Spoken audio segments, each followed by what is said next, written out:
오늘 12월 1일 세겹질 득세 4일차입니다. 몸이 조금 피곤하시죠? 오늘 지나면 피곤이 다 풀리게 되어집니다. 끝까지 우리 깨워주고 함께 안고 함께 기도하는 시간이 되기를 바랍니다.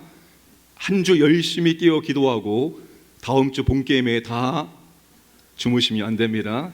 다음 주에 정말 본게임에 더 큰 하나님의 은혜를 받으시기 바랍니다. 부흥에 제가 매 시간마다 설교 본문과 제목을 받았는데 물론 에베소서에 있는 모든 말씀으로 말씀을 나눕니다. 어쩌면 오늘 우리가 세겹질 특세 때 하는 말씀과 부흥회 때 하는 말씀이 짝을 이루게 될 것 같다는 그런 생각이 듭니다. 어쩌면 하나님께서 에베소서에 있는 말씀을 이렇게 앞뒤로 다 듣게 하시는지 모르겠습니다. 왜 그럴까요? 하나님께 기도하셔야 될 것 같습니다. 왜 우리에게 에베소서 말씀을 주시는지, 왜 우리에게 영적인 싸움이라는 이 말씀을 주시는지를 우리가 곰곰이 생각해보고 하나님 앞에 기도하고 우리가 각자의 삶의 자리에서 교회에서 우리가 싸울 것을 싸워야 한다, 그런 생각이 들게 되어집니다. 러시아와 우크라이나 전쟁이 오늘로 개전 281일차를 맞이하고 있습니다. 이 전쟁이 속히 끝나기를 위해서 간절히 기도해 주시기를 바랍니다. 처음 이 전쟁이 발발했을 때 모든 사람들이 러시아가 손쉽게 우크라이나를 점령할 것으로 예상을 했습니다. 그러나 우크라이나는 지금까지 잘 싸워주고 있을 뿐만 아니라 전략적 요충지를 탈환하는 데 성공했습니다. 우크라이나가 러시아에게 점령당하지 않고 잘 싸우고 있는 여러 가지 이유가 있습니다. 그러나 그 중에서 빠지지 않는 가장 중요한 이유 가운데 하나는 서방의 국가들이 무기를 지원해 주고 있기 때문입니다. 아무리 병사들이 많고 아무리 병사들이 정신력으로 무장했다 할지라도 무기가 없으면 전쟁에서 절대로 이길 수가 없는 것입니다. 영적 싸움 마찬가지입니다. 하나님의 전신갑주, 하나님 주시는 무기로 완전 무장하지 않으면 우리는 마귀의 계략을 이길 수가 없습니다. 그래서 바울은 13절에서 하나님의 전신갑주를 취하라고 또다시 명령을 하고 있습니다. 취하라, 이 말은 결단력 있고 능동적으로 하나님이 주시는 전신갑주, 그 무기로 완전히 무장하라는 말씀의 의미입니다. 자, 바울이 14절에서 17절까지 영적 싸움을 위해서 우리에게 허락된 영적 무기들을 생생하게 묘사해 주고 있습니다. 바울이 이 감옥 속에서 무장한 로마 군인들의 모습을 유심히 관찰을 하면서 유심히 관찰하는 가운데 성령이 바울에게 계시를 주었겠죠. 그래서 신자들이 어떤 영적 무기로 무장해서 싸워야 할지를 우리에게 교훈해 주고 있는 것입니다. 하나님의 전신갑주 6가지 무기들은 모두 예수님의 본성과 사역과 긴밀하게 연관되어 있습니다. 진리의 허리띠, 누가 진리입니까? 의의 호심경, 무엇이 우리의 의입니까? 평화의 복음의 신, 무엇이 복음입니까? 믿음의 방패, 무엇이 우리의 믿음의 근거와 내용입니까? 구원의 투구, 누가 우리의 구원의 근거가 됩니까? 성령의 검, 말씀이 육신이 되어 우리 가운데 오신 분이 누구입니까? 이 모든 질문에 대한 답은 오직 예수 그리스도입니다. 여러분, 예수 그리스도, 그분이 바로 하나님의 전신갑주입니다. 우리는 그분의 삶을 통해서, 그분이 우리에게 주신 말씀을 통해서 하나님의 전신갑주가 무엇인지를 올바로 이해할 수가 있습니다. 예수 그리스도를 떠나서는 우리가 하나님의 전신갑주를 이해할 수 없고 하나님의 전신갑주를 온전히 사용할 수가 없습니다. 하나님의 전신갑주 6가지는 우리가 예수님을 믿을 때 예수님 안에서 은혜로 주어진 것들입니다. 그리고 우리가 그리스도와 연합할 때, 그리스도와 연합을 더욱더 긴밀하게 할 때 우리 안에 임하시는 하나님의 능력입니다. 그러므로 하나님의 전신갑주는 예수 그리스도의 복음에 대한 깨달음이요, 또한 그 깨달음에 대한 실제적인 적용이라는 사실입니다. 자, 첫 번째 하나님의 전신갑주는 진리의 허리띠입니다. 14절 함께 읽겠습니다. 그런즉 서서 너 진리로 너희 허리띠를 띠고 의의 호심경을 붙이고. 14절에 그런즉 서서라고 시작을 하고 있습니다. 헬라 원문은 서서라는 단어, 명령어가 먼저 나오게 됩니다. 13절에서도 모든 일을 행하는 이유에 서기 위함이다. 14절에 바울이 영적 무기를 묘사하기에 앞서서 서서라는 말을 다시 한번 강조해 주고 있습니다. 이 말씀을 문법적으로 보게 되어지면 서서라는 명령어를 시작으로 진리로 너희 허리띠를 띠고 의의 호심경을 붙이고 신을 신고라는 세 개의 분사가 연속해서 나오고 있습니다. 그러니까 주 동사는 서서라는 명령 동사 하나입니다. 마귀는 그리스도인들이 물러서는 것을 볼 때 가장 기뻐합니다. 우리가 굳건히 지키고 있는 것을 물러서게 만들려고 합니다. 한 발 뒤로 물러서게 만들기 위해서 마귀는 오늘 또 역사를 하고 있는 것입니다. 예배에 대해서 한 걸음 물러서게 만들고, 기도에 대해서 한 걸음 물러서게 만들고, 우리가 성도로서 마땅히 감당할 일들에 대해서 한 걸음 뒤로 물러서게 만들기를 원한다는 거예요. 바울은 우리의 연약함을 알고 다시 한번 강조합니다. 절대로 물러서지 말고 굳게 서서 싸울 것을 다시 한번 당부해주고 있습니다. 기도야말로 실제적인 싸움입니다. 시간의 싸움이요, 또한 체력의 싸움입니다. 기도가 처절한 싸움이라는 것을 우리에게 알려준 사람이 바로 야곱입니다. 하나님 저를 축복해 주지 않으면 절대로 놓을 수가 없습니다. 그러니 제발 나를 축복하여 주옵소서라고 야곱은 붙든 것을 절대로 놓지 않았습니다. 밤새도록 싸웠습니다. 시간의 싸움을 싸웠습니다. 날이 밝아오자 그래도 놓지 않으니까 천사가 야곱의 허벅지를 쳤습니다. 야곱의 기도는 실제적이고 격렬한 싸움이었습니다. 야곱은 절대로 물러서지 않고 굳게 서서 싸우는 것이 무엇인지를 우리에게 똑똑히 보여주었습니다. 바울이 오늘 그리스도인들에게 당부하고 있는 것이 바로 이것입니다. 물러서지 말라는 것입니다. 우리가 감당할 기도, 우리가 감당할 예배, 우리가 감당할 여러 가지 사역들, 우리가 감당할 믿음의 사람으로서의 삶의 모습들, 절대로 물러서지 말고 굳건히 서서 싸울 것을 당부해 주고 있습니다. 여러분, 기도 생활 어떤 이유에서라도 양보하지 말고 굳게 서서 물러서지 않기를 원합니다. 여러분, 평생 기도하기로 결심하기를 원합니다. 좋을 때, 평안할 때 기도를 쉬었다가 힘들고 어려울 때 다시 기도하는 것이 아니라 좋을 때, 평안할 때, 문제가 없을 때 더 열심히 기도하시길 바랍니다. 기도는 절대로 사라지는 일이 없습니다. 20대에 기도한 것이 30대에 나타나고, 30대에 기도한 것이 40대에 나타나고, 40대에 기도한 것이 50대에 나타나고, 그리고 우리가 노년에 평생토록 기도한 것들이 후손들에게 나타난다라고 어떤 목사님이 말씀하셨습니다. 100% 동의합니다. 그러니 여러분, 평안할 때, 문제가 없을 때일지라도 우리가 깨어서 하나님께 나와서 기도하시기를 주님의 이름으로 축복합니다. 12월에 임직하시는 분들 정말로 결단하시기 바랍니다. 내가 기도 없는 신앙생활, 기도 없는 사역, 기도 없는 직분을 절대로 감당하지 않겠다. 내가 기도 후에 신앙생활을 얹고 기도 후에 내가 직분의 삶을 살겠노라 결단하시기 바랍니다. 늘 기도가 정말 우리의 삶 가운데 중심에 서 있기를 주님의 이름으로 축복합니다. 바울은 진리로 서서 진리로 허리띠를 묶으라고 말합니다.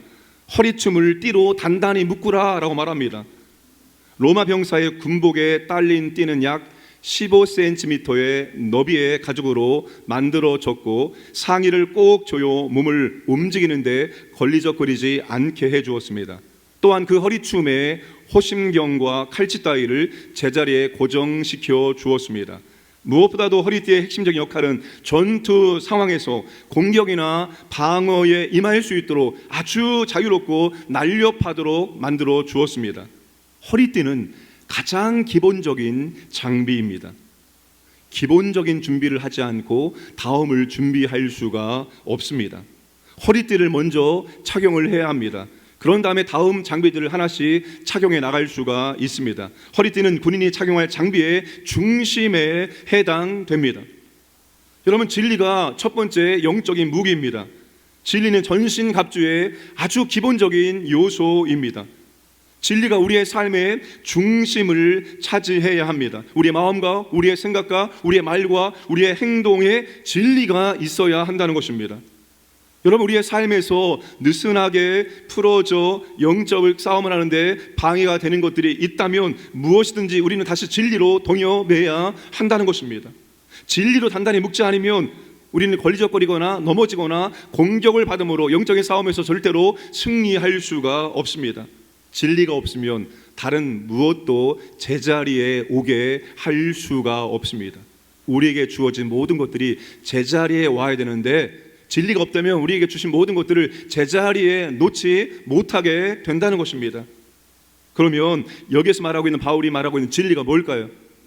여러분, 에베소서 전체를 쭉 살펴보면 진리라는 단어가 나온 구절이 1장 13절, 4장 21절, 4장 24절, 6장 14절 4번 언급되어 있고 진리의 삶을 언급되고 있는 부분이 4장 15절, 4장 24절, 5장 9절 3번 나옵니다.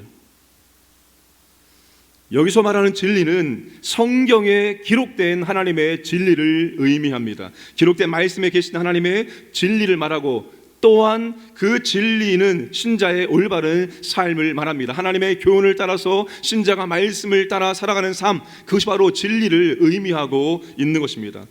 헤럴도 회너는 에베소서 주석에서 이렇게 말하고 있습니다. 신자들이 하나님의 객관적인 진리로 허리를 동이면 진리가 곧 그들의 일부가 된다. 그러면 하나님의 신실하신 것처럼 그들도 신실할 수 있다. 여러분, 우리가 진리를 받아들이는 것과 진리의 삶을 실천하는 것은 동전의 양면과 같습니다. 여러분, 영적인 전쟁은 진리를 붙드느냐 놓치느냐의 싸움입니다. 내 삶을 움직이는 기준과 원리가 진리이냐 아니면 다른 무엇이냐 이것과의 싸움입니다. 우리의 삶을 움직이는 모든 것의 기준과 원리가 진리가 되어야 한다는 겁니다. 여러분, 진리를 붙들고 싸우면 그 사람은 승리하게 되어집니다. 그러나 그가 진리가 아닌 다른 것을 붙들고 싸운다면 절대로 승리할 수가 없습니다. 우리는 오직 진리를 붙들 때만이, 진리를 주장할 때만이, 진리를 선포할 때만이, 진리 붙들고 기도할 때만이, 진리 가운데 거할 때만이 영적인 싸움에서 승리할 수 있다는 것을 여러분 기억하시길 바랍니다. 오늘 우리가 포스트 모더니즘 시대를 살고 있습니다. 이 포스트 모더니즘에 거짓말이 있습니다. 그것은 세상에는 확실하게 진리라고 말할 수 있는 것은 아무것도 없다는 것입니다. 이 세상에 정말 확실하게 시대가 변해도 바뀌지 않는 절대적인 진리는 없다는 겁니다. 그런데 한 가지 절대 진리가 있는데 그것은 바로 불확실성이라는 거예요. 미래를 알지 못하고 불안해하고 염려하고 이 불확실성만 절대 진리이지 그 밖에 어떤 것도 진리가 될 수 없다. 진리는 고정되고 객관적인 것이 아니라 각 사람의 주관적인 판단에 따라 개인적으로 결정한다. 상대주의만 그게 진리라고 말하고 있습니다. 그러나 성경의 진리는 인간의 모든 실제에 대한 유일한 그리고 순전한 확실한 진리임을 믿으시기를 바랍니다. 그러면 날마다 하나님 말씀을 배우고 진리에 복종하는 삶을 살려고 우리가 애를 써야 되는 것입니다. 여러분, 이번에 화정 목사님을 강사로 선택한 중요한 이유 가운데 하나가 있습니다. 그분이 우리나라 최고의 강해 설교자라고 불리고 있습니다. 최고의 강해 설교자, 하나님 말씀을 그만큼 잘 전하는 말씀의 사역자이기 때문에 그분을 이번에 강사로 초청을 한 것입니다. 우리 말씀을 읽고 묵상하고 배우고 암송하고 순종하는 삶을 계속해서 살아나가야 됩니다. 그래야지만이 속사람이 강건해져서 마귀의 속임수와 거짓과 그리고 오류를 물리칠 수가 있습니다. 에베소 4장 14절 말씀 함께 읽겠습니다. 이는 우리가 이제부터 어린아이가 되지 아니하여 사람의 속임수와 간사한 유혹에 빠져 온갖 교훈의 풍조에 밀려 요동하지 않게 하려 함이라. 우리가 진리를 배우지 않으면, 진리 가운데 거하지 않으면 우리가 속사람에 잘하지 아니하고 그러면 어린아이로서 우리가 사탄의 속임수, 세상의 풍조, 유혹, 오류에 빠질 수밖에 없다는 것입니다. 오직 진리만이 우리가 이 모든 위험에서 우리를 벗어날 수 있도록 도와줍니다. 마귀는 여러분 거짓의 아비입니다. 속임수의 대가입니다. 그 속임수의 대가를 이길 수 있는 유일한 방법은 바로 진리입니다. 이러면 진리를 가지고 있어야 됩니다. 여러분, 위패 감별사는 진패만 봅니다. 수많은 위조지폐가 있는데 그 위조지폐를 분별해낼 수 있는 능력은 진폐를 잘 볼 수 있는 사람이 그 위폐를 확인해낼 수가 있다는 것입니다. 우리가 진리 가운데 거할 때, 우리 안에 진리가 있을 때 속임수와 거짓을 분별해낼 수 있는 타고난 능력을 갖게 되어집니다. 그래서 성경은 뭐라고 말씀합니까? 그리스도의 말씀을 우리 안에 풍성히 거하게 하고, 그리스도의 말씀이 우리 안에 풍성히 거하게 하고 주님의 말씀을 마음에 소중히 간직하라고 그렇게 명령하고 있습니다. 여러분, 진리의 말씀은 허리띠가 허리를 지탱해 주듯이 우리를 영적으로 지탱해 줍니다. 이제 양육훈련이 종강을 하게 됩니다. 후반기 양육훈련 화면을 보시면 낮은 당연히 우리 여성분들이 많이 신청을 할 수밖에 없습니다. 중간반은 총 몇 명입니까? 86명 가운데 여성분이 82명, 남성분이 4분이 신청을 했습니다. 중요한 건 야간반이죠. 야간반은 직장인들, 우리 여성들, 남성들을 위해서 똑같은 과목을 개설을 한 것입니다. 60명, 총 전체 60명이 수강 신청했습니다. 그중에 남자 인원이 27명, 그리고 여성 인원이 33명. 다음 도표를 보시면 저렇게 되어집니다. 그래프를 보시면 여러분, 야간반을 개설한 중요한 이유가 있습니다. 누구를 위해서? 누구를 위해서요? 직장인들을 위해서. 그리고 누구를 위해서? 특별히 남성분들을 위해서 개설을 한 것입니다. 그리고 부부가 함께 공부할 수 있도록 개설하는 것입니다. 최소한 1년에 한 과목씩을 수강하시기 바랍니다. 1년에 한 과목씩 수강하시면 아마 6년을 하셔야지만 전체를 한번 돌게 되어집니다. 그러면 다시 6년이 되어지면 또다시 처음 것을 들어야 됩니다. 그렇게 여러분 반복적으로 계속해서 우리가 하나님 말씀 배우는 자리에 우리가 있어야 됩니다. 그래야지만 우리가 말씀 가운데 거할 수가 있습니다. 진리의 말씀을 배우고 진리의 말씀대로 살아가는 삶, 그것이 바로 진리의 삶입니다. 진리의 말씀을 따라 정직하고 진실된 삶을 살아가야 합니다. 사랑하는 여러분, 진실하십니까? 정직하십니까? 진실하고 정직한 삶을 살지 않으면서 예배를 잘 드리고 기도를 많이 하고 사역에 열심을 낸들 아무런 의미가 없다는 사실입니다. 우리가 정직하고 진실된 삶을 살아가면서 예배와 기도와 말씀이 우리 가운데 항상 함께 있어야 됩니다. 다른 사람들에게 정말 저분은 진실된 사람이다, 참으로 저분은 정직한 사람이다, 저분이 어떤 말을 한다 할지라도 나는 저 말이 맞다라고 생각한다, 다른 많은 사람들이 저분에 대해서 비난할지라도 나는 저분의 말이 진실되다고 인정한다. 우리가 이런 말을 들을 수 있을 정도로 우리의 삶의 모습에서, 우리의 입술에서 정직과 진실된 모습들이 나타나야 한다는 것입니다. 진리대로 살지 않고 불의한 것을 좋아하고 위선적으로 살아가면서 우리에게 마귀에게 이길 수가 없습니다. 정직과 진실이 결국 승리하게 되어 있습니다. 우리가 진실하지 않으면 불의한 가운데, 위선적인 가운데 악한 영이 역사할 수밖에 없습니다. 우리는 자신을 점검해야 됩니다. 내가 진리의 태도를 갖추고 있는가? 여러분, 사업하시는 분들 특별히 정직과 진실 가운데 사업을 이끌어 나가시기 바랍니다. 연말 정산할 때 거짓을 거기에 반영하지 않고 순전히 정직하게 진실되게 그렇게 연말 정산을 받으시기를 바랍니다. 간혹 연말 정산을 받을 때 재정부를 난처하게 하시는 분들이 있습니다. 정직하지 않게 하려고 하는 분들이 간혹 있습니다. 절대로 그렇게 하지 마시고 진실되게 정직하게 해 나가시기를 바랍니다. 하나님의 말씀을 배우고 있습니까? 하나님의 말씀 배우는 자리에 계속 있습니까? 그리고 진리의 인도를 받고 있습니까? 여러분, 진리의 인도를 받는 게 중요합니다. 내가 고민하고 있는데, 내가 선택의 기로가 있는데 꼭 하나님께서는 말씀 가운데 말씀을 통해서 답을 주시고 말씀을 가지고 나를 인도하고 있다, 이런 증거들이 우리의 삶 가운데 생생하게 있어야 되는 것입니다. 저도 말씀을 준비할 때 항상 빠지지 않고 기도하는 것이 있습니다. 하나님 아버지, 우리 교회를 말씀, 우리 교회와 성도들을 말씀으로 인도하여 주옵소서. 주일날 말씀을 선포할 때 그 말씀이 누군가에게는 정말로 빛되기를 원합니다. 누군가에게는 그 말씀이 인도하는 길이 되기를 원합니다.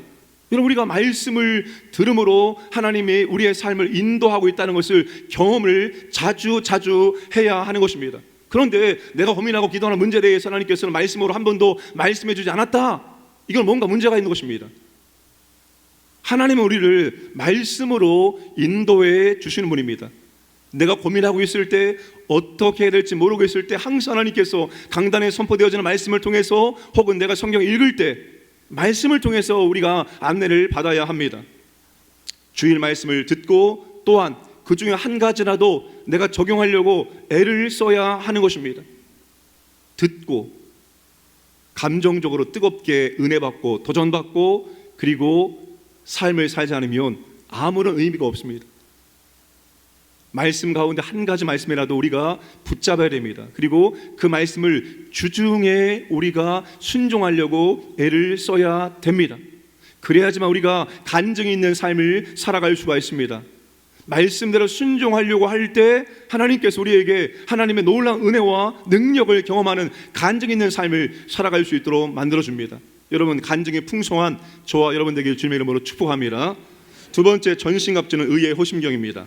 자, 14절에 의의 호심경을 붙이고, 옛날 개혁성경은 의의 흉배를 붙이고, 새번역은 정의의 가슴마개로 가슴을 가리고, 로마 병사의 호심경은 가죽이나 청동이나 쇠사슬 갑옷으로 된 큰 장비로서 병사의 배와 등을 목에서부터 허벅지까지 앞뒤로 가려 주었습니다. 호심경은 전사가 가장 중요한 장기인 심장과 폐와 가슴을 보호하는 방어용 장비입니다. 이 호심경은 마귀가 우리를 공격할 때 가장 자주 공격하는 부위가 어디이냐를 우리에게 말씀해 주고 있습니다. 여러분, 마귀가 가장 자주 우리를 공격하는 부위는 우리의 심장, 우리의 마음입니다. 조엘 비키 목사님이 이렇게 말합니다. 바울 당시의 사람들은 심장과 같은 장기를 감정의 자소로 생각했다. 그들은 기쁨이나 분노와 같은 감정이 그런 장기에서 비롯된다고 믿었다. 사도 바울은 비록 비과학적이지만 그런 이해를 토대로 중요한 영적 진리를 가르쳤다. 그는 신자들에게 의의 흉배를 착용해 마귀의 공격으로부터 속사람의 중요한 부위를 보호하고 그 기능을 제대로 유지할 수 있게 해달라고 당부했다. 잠언 4장 23절 함께 읽겠습니다. 모든 지킬 만한 것 중에 더욱 내 마음을 지키라. 생명의 근원이 이에서 남이니라. 여러분, 생명의 근원이 어디에서 나옵니까? 우리의 생명의 근원, 우리의 생명의 능력이 바로 우리의 마음에서 나온다는 거예요. 그래서 사람들도 마음 먹기에 달렸다고 말하는 거예요. 매사 마음 먹기에 달려있다. 모든 일이 마음 먹기에 달려있다. 믿지 않는 사람들도 마음 먹기에 달려있다고 강조하는 이유가 마음에서 생명이 나오기 때문입니다. 마음이 그만큼 우리에게 중요한 것입니다. 우리가 말하고 행동하고 생각하는 모든 것들이 마음에서 나오기 때문입니다. 제리 브리지스는 이렇게 설명합니다. 성경에서 마음은 다양한 의미로 사용된다. 때로는 이성이나 이해력을 뜻하고, 때로는 감정이나 성향 또는 의지를 뜻하기도 한다. 마음은 일반적으로 인간의 영혼과 그 기능을 가리킨다. 마음의 기능들은 개별적으로 작용하지 않는다. 그 모든 기능이 함께 움직여 선이나 악을 행한다. 생각은 추론하고 분별하며 판단하고, 감정은 좋고 싫은 것을 나타내며, 양심은 결정하고 경고하며, 의지는 선택하거나 거부한다. 이 모든 것을 가리켜 마음이라고 일컫는다. 여러분, 우리의 전부가 마음에 거하고 있기 때문에 바울은 마음을 보호할 것을 당부하고 있습니다. 여러분, 마귀가 온갖 속임수와 온갖 악독한 수단을 동원해서 우리의 마음을 공격하고 있습니다. 마음을 공격하는 거예요. 마음을 공격해서 마음속에 두려움이 찾아오게 만들고, 마음속에 불안함이 생기게 만들고, 또 절망하게 만들고, 특별히 낙심하게 만드는 거예요. 우울하게 만드는 것입니다. 무기력하게 만드는 거예요. 열정과 의욕이 사라지게, 식어지게 만드는 거예요. 마음이 얼마나 중요합니까? 여러분, 마음속에 우울해집니다. 마음이 막 다운되어집니다. 무기력해집니다. 열정이 식어집니다. 하고자 하는 의의가 없어집니다. 이런 마음이 그만큼 중요한 겁니다. 우리가 뭘 할 때 기분이다, 기분이 좋으면, 마음이 즐거우면 없는 것도 생기고, 이만큼 주려는 거 이만큼 주고, 그런 거 아닙니까? 마음이 상하면 어떻게 합니까? 주려고 하다가 다시 돌아놓습니다. 마음이 즐거우면, 마음이 기쁘면 여러분 없는 것도 나옵니다. 마음이 그만큼 중요해요. 마음이 낙심되어지면, 마음이 우울하면 하나님 우리에게 주신 것들을 올바로 사용할 수가 없습니다. 시간 허비하게 되어집니다. 우울하기 때문에 무엇인가 하고자 하는 의욕이 생기지 않습니다. 그래서 마귀는 우리의 마음을 흔들고, 우리의 마음을 낙심되게 하고, 우리의 마음을 공격을 하게 된다는 겁니다. 그래서 마음을 보호할 수 있는 의의 호심경을 입으라라고 바울이 말하고 있습니다. 이 의가 무엇입니까? 우리는 죄인입니다. 지금도 여전히 죄를 짓고 있으며 앞으로도 우리는 죄를 지을 것입니다. 우리는 연약하고 부족해서 넘어지고 있습니다. 앞으로도 우리는 넘어지고 쓰러지게 될 것입니다. 그런데 하나님께서 우리의 모든 죄의 값을 지불을 해 놓으셨습니다. 예수님을 우리를 대신해서 십자가에 죽게 하셨습니다. 예수님이 우리의 죄를 단번에 속량해 주셨습니다. 누구든지 예수님 믿으면 하나님 우리를 죄인으로 보지 않고 의인으로 보십니다. 하나님이 우리를 보실 때 더 이상 우리의 더러움과 죄를 보지 않으십니다. 하나님이 우리를 보실 때 우리에게 전가된 예수님의 아름다움과 예수님의 완전함을 보십니다. 하나님은 그리스도의 의를 우리의 의로 간주해 주셨기 때문입니다. 따라서 의인은 하나님께서 의인으로 선언해 주시는 바로 법정적인 의입니다. 우리에게 전가된 예수님의 흠없고 완전한 그런 의를 의미합니다. 여러분, 마귀가 우리가 죄를 지을 때마다, 실패할 때마다 우리를 정죄합니다. 우리를 비난합니다. 어떻게? 너는 아직도 그것밖에 되지 못하느냐? 너의 직분이 부끄럽지 않느냐? 다른 사람을 봐봐라. 다른 사람 얼마나 잘하고 있느냐? 저 사람은 저렇게 잘하고 저 사람은 저렇게 살고 있는데 너는 아직도 왜 그 모양이냐? 너는 왜 그것밖에 안 되냐? 라고 계속 끊임없이 비교하면서 우리에게 낙심을, 좌절을 심어준다는 것입니다. 무기력하게 만드는 거예요. 주님을 기뻐하고 즐거워야 되는데 그렇게 하지 못하도록 만드는 것입니다. 여러분, 그렇게 마귀가 우리를 정죄할 때, 그래서 우리가 낙심되어지고 좌절되어지고 우울해질 때 여러분 어떻게 해야 됩니까? 빨리 그걸 인정하십시오. 맞습니다. 자신의 의를 주장하지 말고 빨리 자신의 불의함을, 더러움을, 연약함을 고백을 해야 됩니다. 이사야 64장 6절 말씀 함께 읽겠습니다. 무릇 우리는 다 부정한 자 같아서 우리의 의는 다 더러운 옷 같으며 우리는 다 잎사귀 같이 시들므로 우리의 죄악이 바람같이 우리를 몰아가나이다. 여러분, 마귀가 정죄할 때, 낙심될 때, 우울할 때, 좌절될 때, 무기력할 때 우리의 의는 다 더러운 옷과 같다라고 주님 앞에 고백을 해야 합니다. 찬양의 가사처럼 보소서 주님, 나의 마음을 선한 것이 하나 없습니다. 주님이 선한 것 하나 없습니다. 주님, 낙심되어지고 좌절되어지고 불안하고 염려가 찾아오고, 주님, 내 마음을 주 앞에 드립니다. 이 더러운 내 마음을 주 앞에 올려드립니다. 선하고 없는 이 마음을 주 앞에 올려드립니다. 주여, 이 마음에 주님의 의로 덮어주시기를 원합니다라고 주님께 우리의 낙심된 마음을, 좌절된 마음을, 우리의 더러운 의를 고백하고 주님의 완전한 의가 우리 가운데 임할 수 있도록 우리가 간구하고 기도해야 한다는 것입니다. 우리는 우리의 의로 싸우는 사람이 아니에요. 마귀는 우리 자신을 의존하게 만듭니다. 자기 의존, 그리고 자기 의, 그리고 자책함을 갖게 만드는 것이 마귀의 수단입니다. 우리는 자기 의존과 자기 의를 내려놔야 됩니다. 우리는 주님을 의존하고 주님의 의로 싸워 이길 수 있는 사람이에요. 우리 자체 스스로가 의로울 수가 절대로 없기 때문입니다. 좌절될 때, 낙심될 때, 우울할 때 그 마음을 그대로 가지고 와서 주 앞에 고백하면 됩니다. 주님, 우울합니다. 주님, 낙심됩니다. 좌절됩니다. 이것 때문에 저것 때문에 주님, 내 마음속에 이 좌절된 마음을 회복시켜 주옵소서. 주 앞에 우리가 더러운 의를 고백하고 기도할 수 있어야 됩니다. 이제는 누구도 우리를 정죄할 수 없습니다. 왜냐하면 예수님의 완전하신 의가 우리에게 전가되었기 때문입니다. 로마서 8장 33절 34절 함께 읽겠습니다.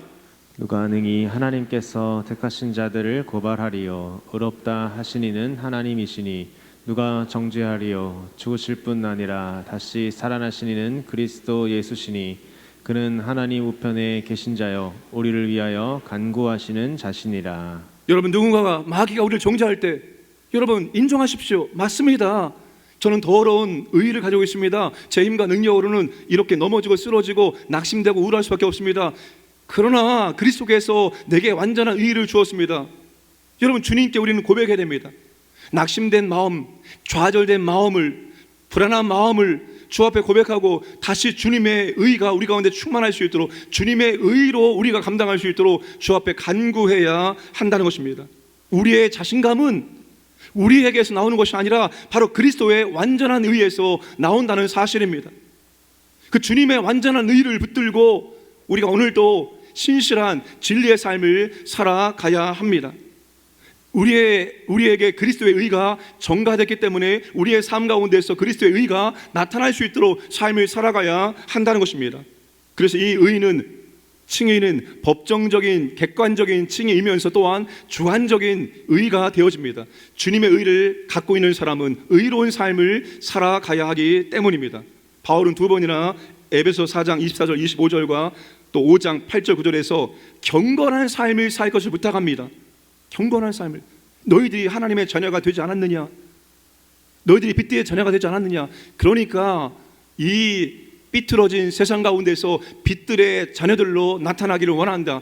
예수 믿는 사람들의 모습으로 나타나기를 원합니다. 하나님의 자녀의 모습이 너희들의 삶을 통해서 나타나기를 원한다라고 거룩한 삶을 당부했습니다.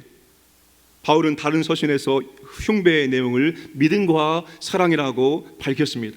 여러분, 이제는 우리가 우리의 삶이 의의 병기로 하나님께 드려져서 우리가 받은 그리스도의 의가 우리의 삶에 드러날 수 있도록 해야 합니다. 로마서 6장 13절 또한 너희 지체를 불의의 무기로 죄에게 내주지 말고 오직 너희 자신을 죽은 자 가운데서 다시 살아난 자같이 하나님께 드리며 너희 지체를 의의 무기로 하나님께 드리라. 우리의 삶의 모든 영역에서 선한 양심을 지키며 의로운 삶을 살려고 우리가 애를 써야 한다는 것입니다. 여러분, 이제 그리스도의 의가 전가된 사람은 그분의 뜻과 의를 반영하는 삶을 살아야 됩니다. 그리스도의 의를 가진 사람은 의로운 삶을 추구해야 됩니다. 수동적으로가 아니라 적극적으로, 능동적으로 그런 삶을 추구해야 됩니다. 구원받은 영혼의 모든 기능을 발휘하여 하나님이 기뻐하시는 삶을 살아가야 합니다.